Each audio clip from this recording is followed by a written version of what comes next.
जनवरी 2026 में अमेरिकी राष्ट्रपति डोनाल्ड ट्रंप ने ग्रीनलैंड पर फिर से जोरदार दावा ठोका है। उन्होंने बार बार कहा है कि ग्रीनलैंड अमेरिका के लिए राष्ट्रीय सुरक्षा के लिहाज से बेहद जरूरी है और इसे अमेरिकी नियंत्रण में लाना चाहिए।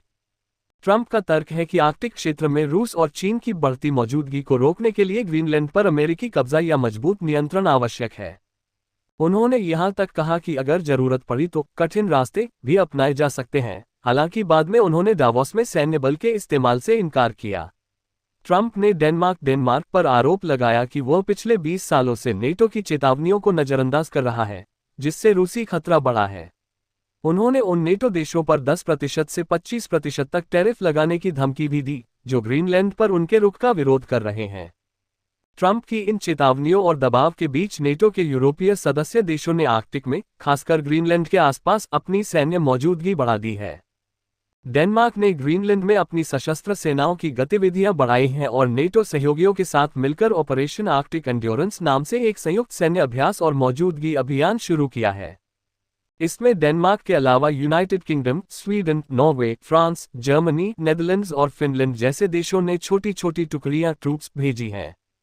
ये तैनाती मुख्य रूप से रिकॉनेसेंस टोही मिशन और आर्कटिक परिस्थितियों में ऑपरेशन की ट्रेनिंग के लिए है। डेनिश मिनिस्ट्री ऑफ डिफेंस ने कहा कि भू राजनीतिक तनाव आर्कटिक तक फैल गया है, इसलिए नेटो के साथ मिलकर आर्कटिक में मजबूत फुटप्रिंट बनाना जरूरी है।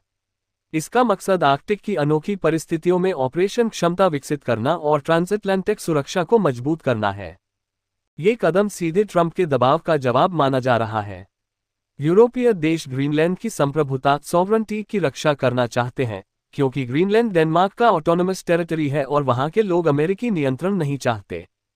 फ्रेंच प्रेसिडेंट इमैनुअल मैक्रोन जैसे नेताओं ने ट्रंप की धमकियों को अस्वीकार्य बताया और नेटो में एकजुटता पर जोर दिया। नेटो सेक्रेटरी जनरल मार्क रट ने भी आर्कटिक सुरक्षा पर डेनमार्क और ग्रीनलैंड के साथ काम जारी रखने की बात कही। कुछ रिपोर्ट्स में कहा गया कि ये तैनाती सिंबॉलिक है, लेकिन ये संदेश देती है कि ग्रीनलैंड अकेला नहीं है और नेटो आर्कटिक में रूस चीन के प्रभाव को संतुलित करने के लिए तैयार है। ग्रीनलैंड की सामरिक अहमियत बहुत ज्यादा है। ये दुनिया का सबसे बड़ा द्वीप है, जहां मेल्टिंग आइस के कारण नए shipping routes, rare earth minerals और मिलिट्री बेसिस के अवसर बढ़े हैं। आर्कटिक में रूस की 30 से ज्यादा बेस हैं, जबकि नेटो देशों के पास भी कई हैं। ट्रंप का कहना है कि अमेरिका को ग्रीनलैंड चाहिए ताकि चाइना और रशिया इसे न हथिया सके, लेकिन यूरोपीय सहयोगी इसे एनेक्सेशन कब्जा की कोशिश मानते हैं, जो नेटो के सिद्धांतों के खिलाफ है। हालांकि 21-22 जनवरी 2026 तक की खबरों में ट्रंप ने डावोस में नेटो चीफ मार्क रट के साथ बैठक के बाद टैरिफ धमकी वापस ले ली और आर्कटिक पर फ्यूचर डील के फ्रेमवर्क की बात कही। इससे तनाव थोड़ा कम हुआ लगता है, लेकिन स्थिति नाजुक बनी हुई है।